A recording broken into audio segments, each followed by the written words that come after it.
ഈ വൈകാരികത മനുഷ്യന്റെ ഔറത്ത് കാണുന്ന രീതിയിൽ വ്യഭിചാരത്തിന്റെ സീനുകൾ മനുഷ്യന്മാർ കാണുന്നത് ഒരു തരം അഡിക്ഷൻ ആണെന്നാണ്. അത് തലയിലേക്ക് കയറിക്കഴിഞ്ഞാൽ മദ്യപിക്കുന്ന ഒരു മനുഷ്യന്റെ ബ്രെയിൻ സെല്ലുകൾക്ക് എന്ത് തകരാറ് വരുമോ അതേ തകരാറ് നിരന്തരമായി ഈ അനാവശ്യമായ ഫിലിമുകൾ കാണുന്ന ആണിനും പെണ്ണിനും തലച്ചോറിന്റെ ഒരു ഭാഗം. അത് അബ്ദുദായിം അൽ കഹീലിന്റെ Kahil7.com അദ്ദേഹത്തിന്റെ ഒരു വെബ്സൈറ്റ് ഉണ്ട്, അറബിയിലും ഇംഗ്ലീഷിലും കാണും. അദ്ദേഹം അതിന്റെ പിക്ചറൊക്കെ വെച്ച് കാണിച്ചിട്ടുണ്ട്.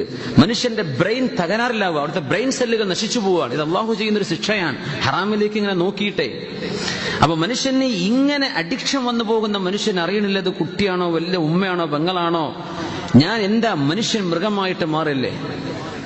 കണ്ണുകളെ സൂക്ഷിക്കാത്തവർക്ക് എങ്ങനെ ശരീരത്തെ സൂക്ഷിക്കാൻ പറ്റും? മൊബൈൽ ഫോണുകളും നമ്മുടെ കമ്പ്യൂട്ടറും നമ്മുടെ ഇന്റർനെറ്റ് സംവിധാനങ്ങളും നമ്മുടെ സോഷ്യൽ മീഡിയകളും നമ്മുടെ TV ചാനലുകളും സീരിയലുകളും ഇതൊക്കെ മനുഷ്യനെ വ്യഭിചരിപ്പിക്കാൻ പഠിപ്പിച്ചുകൊണ്ടിരിക്കുക. ഇതിങ്ങനെ നിരന്തരമായി ബൊംബാർഡ്മെന്റ് തലയിലേക്ക് ഇങ്ങനെ വന്നുകൊണ്ടിരിക്കുമ്പോൾ ഈ മനുഷ്യൻ റോഡിലൂടെ നടക്കുന്ന ഏത് പെണ്ണുങ്ങളെ കണ്ടാലും അവന് വ്യഭിചാരം ഓർമ്മ വരികയാണ്, ആക്രമണം തോന്നുകയാണ്. ഒരു കുഞ്ഞിന്റെ ഔറത്ത് കാണുമ്പോഴേക്കും വൈകാരികത തോന്നുകയാണ്, നോക്കാൻ പാടില്ലെന്നാണ്. നബി തങ്ങൾ പറയാ, നീ ഒരു പുരുഷനോട് പറയാ, നിന്റെ കാലിന്റെ തുട നീ കാണിച്ചു കൊടുക്കരുത്. മരിച്ചതോ ജീവിച്ചതോ ആയ ഒരു മനുഷ്യന്റെ കാൽ തുടയിലേക്ക് നീ നോക്കരുത്. പുരുഷനോട് പറയാ. പെണ്ണിനെ സംബന്ധിച്ചുള്ള ഒരു ശരീരം മുഴുവനും ഔറത്താണ്. ഒരു പുരുഷന്റെ കാലിന്റെ തുട കാണരുത്.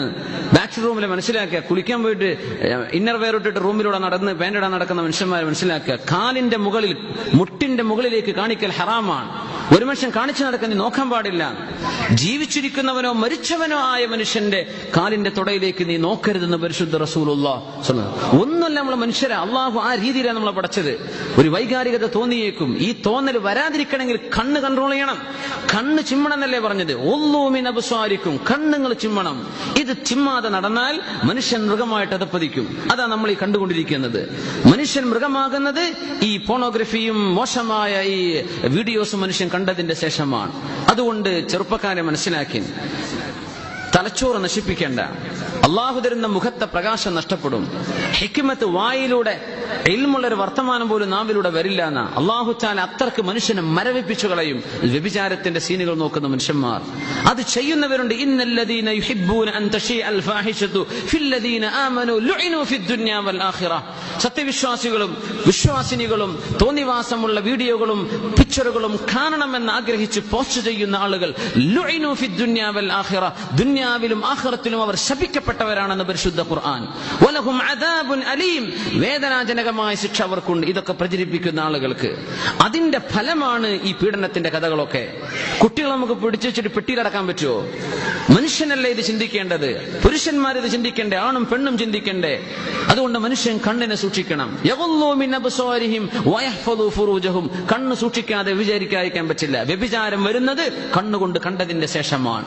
കണ്ണുകൊണ്ടൊരു പെണ്ണിനെ കാണുമ്പോഴാ അവന് പ്രേമം ഉണ്ടാകുന്നത്. ആ നോട്ടം കൂടുമ്പോഴാ അത് അനുരാഗമായി മാറുന്നത്. അത് കൂടുമ്പോഴാ പിന്നെ അവളിലേക്ക് ചേരണമെന്ന് തോന്നുന്നു. ഇതൊക്കെ ഹറാമുകളല്ലേ? എവിടെ നിന്ന് തുടങ്ങി? ഒരൊറ്റ നോട്ടത്തിൽ നിന്ന്. കണ്ണിനെ സൂക്ഷിക്കാൻ അള്ളാഹു തൗഫീഖ് ചെയ്യട്ടെ. മനുഷ്യന്മാർക്ക് അള്ളാഹു ബോധം തരട്ടെ. നമ്മുടെ കുട്ടികൾ അള്ളാഹു സംരക്ഷിക്കട്ടെ. പെണ്ണുങ്ങൾ മോശപ്പെട്ട വസ്ത്രമിട്ട് നടക്കരുത്. പെണ്ണുങ്ങൾ വസ്ത്രധാരണം ശ്രദ്ധിക്കണം. പെണ്ണെ, നിന്റെ വസ്ത്രവും നിന്റെ അലങ്കാരവും നിന്റെ ഭംഗിയും നിന്റെ സുഗന്ധവും ആസ്വദിക്കേണ്ടത് നിന്റെ ഭർത്താവാണ്. അത് നാട്ടുകാർക്കുള്ളതല്ല. അത് പെണ്ണ് മനസ്സിലാക്കണം. പെണ്ണുങ്ങളത് മനസ്സിലാക്കണം. വസ്ത്രധാരണം എങ്ങനെയാണെന്ന് ഒരൊറ്റക്കാരൊരു ഹദീസ് ഞാൻ പറയട്ടെ. ഫാത്തിമത്ത് റളിയല്ലാഹു തആല അൻഹയാണ് ആദ്യമായി മുസ്ലിമീങ്ങൾ ഇന്ന് ഉപയോഗിക്കുന്ന മയ്യത്ത് കട്ടിലിൽ, ആദ്യമായി മയ്യത്ത് കട്ടിലെ ഇന്ന് കാണുന്ന മയ്യത്ത് കട്ടിലില്ലേ, സൈഡിലൊക്കെ പലകളുള്ള മറയുള്ള മയ്യത്ത് കട്ടിൽ, ആ കട്ടിലിൽ ആദ്യമായി ഖബറിലേക്ക് പോയത് ഫാത്തിമത്ത് റളിയല്ലാഹു അൻഹയാണ്. എന്താ വിഷയം എന്നറിയോ? ഫാത്തിമ ബീവി മരിക്കാൻ കിടക്കുമ്പോ 20 ചില്ലാന വയസ്സായിട്ടുള്ളപ്പോ, 21 22 വയസ്സാണ്, 20 വയസ്സാ ഫാത്തിമ ബീവിക്കെന്ന് വഫാത്താകുമ്പോ. നബി സല്ലല്ലാഹു അലൈഹി വസല്ലം വഫാത്തായി 6 മാസം കഴിഞ്ഞിട്ട് വഫാത്താകുമ്പോ രോഗം വന്ന് കിടക്കുമ്പോ ബീവിയെ കാണാൻ വന്നു. ആര്? അസ്മാ ബിൻതു ഉമൈസ് റളിയല്ലാഹു അൻഹാ. ഫാത്തിമ ബീവി കരയുന്നുണ്ട്. ബീവി, എന്താ നിങ്ങൾ കരയണത്? ഒന്നുമില്ല അസ്മാ, ഒന്നുമില്ല അസ്മാ, ഞാൻ കരയുന്നത് അസ്മാ ബിൻതു ഉമൈസ്, ഞാൻ കരയണത് ഞാൻ മരിച്ചാൽ എന്റെ കഫംപുട, എന്റെ മയ്യത്ത് നിങ്ങൾ തുണിയിൽ പൊതിയൂലേ, അങ്ങനെ നിങ്ങൾ ഇന്നത്തെ മയ്യത്ത് കട്ടിൽ അന്ന് ഒരു പലകയാണ്, ആ പലകയിലാണ് മയ്യത്തിനെ കടത്തുക. നിങ്ങൾ അങ്ങനെ എന്നെ കൊണ്ടുപോയാൽ ഒരു വീതി കുറഞ്ഞ മയ്യത്ത് കട്ടിലിൽ ഒരു പലകയിൽ നിങ്ങൾ ഒരു സഫ്ഹ അങ്ങനെ പറയാം, ഒരു മരത്തിന്റെ പലക, അതിൽ മയ്യത്തിനെ കടത്തിയിട്ടാ കൊണ്ടുപോവൽ. അങ്ങനെ എന്നെ കടത്തിയാൽ എന്റെ ശരീരത്തിൽ വസ്ത്രം അങ്ങനെ ചുറ്റുമ്പോ പുരുഷന്മാർ എന്റെ ശരീരത്തിന്റെ വണ്ണം കാണൂലേ, എന്റെ നീളവും വീതിയും അവർ കാണൂലേ, എന്റെ ശരീരത്തിന്റെ രൂപം പുരുഷന്മാർ കാണൂലേ? അതാര് സ്വഹാബികൾ ജീവിച്ചിരിക്കുന്ന കാര്യം. എനിക്കത് ഇഷ്ടമാവുന്നില്ല കേട്ടോ. എനിക്ക് അതോർത്തിട്ടാണ് വിഷമം. അതോർത്തിട്ട് എനിക്ക് മരിക്കാൻ തന്നെ വിഷമാവുന്നുണ്ട്. നിങ്ങൾ ഇങ്ങനെയല്ലേ കൊണ്ടുപോവാൻ? അപ്പോഴാണ് അസ്മാ ബീവി പറഞ്ഞത്, ബിൻതു ഉമൈസ് റളിയല്ലാഹു അൻഹ, സാരല്ല ഫാത്തിമ ബീവി, ഞാൻ എത്യോപ്യയിലേക്ക് ചെന്നപ്പോ എത്യോപ്യക്കാർ മയ്യത്ത് കട്ടിൽ, നാഷ് എന്ന് അറബിയിൽ പറയും മയ്യത്ത് കട്ടിലിന്, അവർ മയ്യത്ത് കട്ടിൽ ഉണ്ടാക്കുന്നുണ്ട്. ആ മയ്യത്ത് കട്ടിൽ സൈഡിൽ പലകകൾ വെച്ചതാണ്. അതിന്റെ ഇടയിലേക്ക് മയ്യത്തിനെ കടത്തിയാൽ ആരും കാണൂല. ഫാത്തിമ പറഞ്ഞു, നിങ്ങൾ അതെനിക്കൊന്ന് കാണിച്ചു തരോ? നേരെ പോയിട്ട് ഈ തപ്പനയുടെ പലകകൾ കൊണ്ടുവന്നു, എന്നിട്ട് വെച്ച് കാണിച്ചു കൊടുത്തു. ഇങ്ങനെ ആയിരിക്കും ഫാത്തിമ ബീവി നിങ്ങളുടെ മയ്യത്ത് കട്ടിൽ നിങ്ങൾ ഉണ്ടാക്കുന്നത്, മതിയോ എന്ന് ചോദിച്ചു. ആയിക്കോട്ടെ, എന്നെ അങ്ങനെ നിങ്ങൾ കടത്തിയാൽ മതി. ഫതബസ്സമത്, അവിടെ ഫാത്തിമ ബീവി പുഞ്ചിരിച്ചു. ഇബ്നു അബ്ബാസ് റളിയല്ലാഹു അൻഹു ഹദീസ് റിപ്പോർട്ട് ചെയ്തിട്ട് പറയാ, വലം തദ്ഹക് ഫാത്തിമ റളിയല്ലാഹു അൻഹ ബഅദ വഫാത്തി അബീഹാ മുഹമ്മദിൻ സ്വല്ലല്ലാഹു അലൈഹി വസല്ലം. അല്ലാഹുവിന്റെ റസൂൽ വഫാത്തായിട്ട് വാപ്പ മരിച്ചിട്ട് അവസാനമായി ഒന്ന് ചിരിച്ചത് ഒരേ ഒരു നേരം, എന്റെ മയ്യത്തുകൾ ഇങ്ങനെയാണല്ലോ കൊണ്ടുപോകുന്നത്, എന്നെ പുരുഷന്മാർ കാണൂലല്ലോ. മയ്യത്ത് കട്ടിൽ കൊണ്ടുപോകുന്ന നേരത്ത് ആ ചിന്തിച്ച വേദനയിൽ നിന്ന് ഇന്ന് നമ്മൾ കൊണ്ടുപോകുന്ന മയ്യത്ത് കട്ടിലുണ്ടായത് മനസ്സിലാക്കണം. ഇനി നമ്മൾ എങ്ങനെയാ പറയാ, എത്ര അച്ചടക്കത്തിലാണ് പെണ്ണുങ്ങൾ നടക്കേണ്ടത്? എങ്ങനെ ശരീരം ടൈറ്റ് ഫിറ്റുള്ള വസ്ത്രമിട്ട് നടക്കുക? എങ്ങനെയാണ് നമ്മൾ നടക്കേണ്ടത്? ഏത് വസ്ത്രമാണ് നമ്മൾ ധരിക്കേണ്ടത്? പുരുഷന്മാരും ആണും പെണ്ണൊക്കെ നമ്മൾ നേരത്തെ പറഞ്ഞ രീതിയിൽ അള്ളാഹു പടച്ച മഹാത്ഭുതങ്ങളാണ്. പക്ഷേ ഇത് ഹറാമിലേക്ക് തോന്നിപ്പിക്കുന്ന അവസ്ഥയിലേക്കല്ല. അച്ചടക്കം പെണ്ണുങ്ങൾ പാലിക്കണം, പുരുഷന്മാർ അച്ചടക്കം അവരും പാലിക്കും.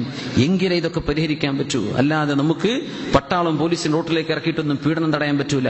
ആണും പെണ്ണും ചിന്തിക്കണം, അള്ളാഹുവിനെ സംബന്ധിച്ച് ബോധം ഉണ്ടാവേൻ. അതേ ഇതിന് പരിഹാരമുള്ളൂ. അള്ളാഹു സഹായിക്കുമാറാകട്ടെ, ശരിയാക്കി കൊടുക്കട്ടെ. അൽഹംദുലില്ലാഹി റബ്ബിൽ ആലമീൻ ഹംദൻ യുവാഫി നിഅമഹു യുകാഫിഉ മസീദ.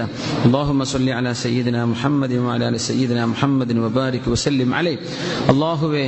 അല്ലാഹുവേ കാരുണ്യവാനായ പടച്ചവനെ, റഹ്മാനുർ റഹീമീനായ റബ്ബേ, ഞങ്ങൾ പറഞ്ഞതും കേട്ടതും നീ സ്വീകരിക്കണേ പടച്ചവനെ. അള്ളാഹു ഞങ്ങളെ നീ സ്വാലിഹീങ്ങളാക്കണേ റബ്ബേ, നിനക്ക് ഇഷ്ടപ്പെട്ടവരിലേക്ക് ചേർക്കണമേ അള്ളാഹുവേ. പടച്ചവനെ, ഞങ്ങളുടെ ഖൽബിനെ ശുദ്ധിയാക്കണേ റബ്ബേ, ഞങ്ങളുടെ ശരീരം വൃത്തിയാക്കി തരണേ പടച്ചവനെ. അള്ളാഹുവേ, ഞങ്ങളുടെ ശരീരത്തിന്റെ അസുഖങ്ങൾ ശിഫയാക്കണേ റബ്ബേ, ഞങ്ങളുടെ മനസ്സിലെ അസുഖങ്ങൾ ശിഫയാക്കണേ പടച്ചവനെ. നിനക്ക് ഇഷ്ടമില്ലാത്ത തോന്നലുകളോ അഹങ്കാരത്തിന്റെയോ ഉജ്ബിന്റെയോ റിയാഇന്റെയോ ഇജാബും ബിൻ നഫ്സിന്റെയോ സർവ്വ അസുഖങ്ങളും അള്ളാഹു ഞങ്ങളുടെ എല്ലാവരുടെ ഖൽബിൽ നിന്ന് നീക്കി തരണേ പടച്ചവനെ. റഹ്മാനുർ റഹീമായ റബ്ബേ, നിനക്ക് ഇഷ്ടമുള്ള സ്വഭാവത്തിലാക്കി തരണേ റബ്ബേ. ഞങ്ങളുടെ സ്വഭാവങ്ങൾ നന്നാക്കണേ പടച്ചവനെ. ആണുങ്ങളും പെണ്ണുങ്ങളും സ്വഭാവങ്ങൾ നന്നാക്കി തരണേ റബ്ബേ. കുടുംബങ്ങൾ അച്ചടക്കമുള്ള കുടുംബങ്ങളാക്കണേ തമ്പുരാനെ. ഭാര്യ ഭർത്താക്കന്മാർ നമ്മൾ ജീവിതത്തിൽ സന്തോഷം ഉണ്ടാക്കണേ റബ്ബേ. പിണങ്ങിക്കഴിയുന്നവരെ നീ ഇണക്കണേ പടച്ചവനെ. വേർപിരിഞ്ഞു നിൽക്കുന്ന ആളുകളെ നീ യോജിപ്പാണ് ഹൈറെങ്കിൽ യോജിപ്പിക്കണേ പടച്ചവനെ. റഹ്മാനുർ റഹീമായ റബ്ബേ, മക്കളില്ലാത്തവർക്ക് കൺകുളിർമയുള്ള മക്കളെ നീ കൊടുക്കണേ അല്ലാഹുവേ. ഗർഭിണികളായ സഹോദരിമാർ അള്ളാഹുയുടെ പ്രസവം നീ എളുപ്പത്തിലാക്കി കൊടുക്കണേ തമ്പുരാനെ. അള്ളാഹു ജനിച്ച മക്കൾ അവർക്ക് അസുഖങ്ങളും പ്രയാസങ്ങളും ബുദ്ധിമുട്ടൊന്നും ഇല്ലാതെ എന്റെ കാവലുണ്ടാകണേ അള്ളാഹു. അസുഖമുള്ള മക്കൾക്ക് നീ ശിഫ കൊടുക്കണേ റബ്ബേ. മാതാപിതാക്കൾക്ക് ശിഫ കൊടുക്കണേ റബ്ബേ.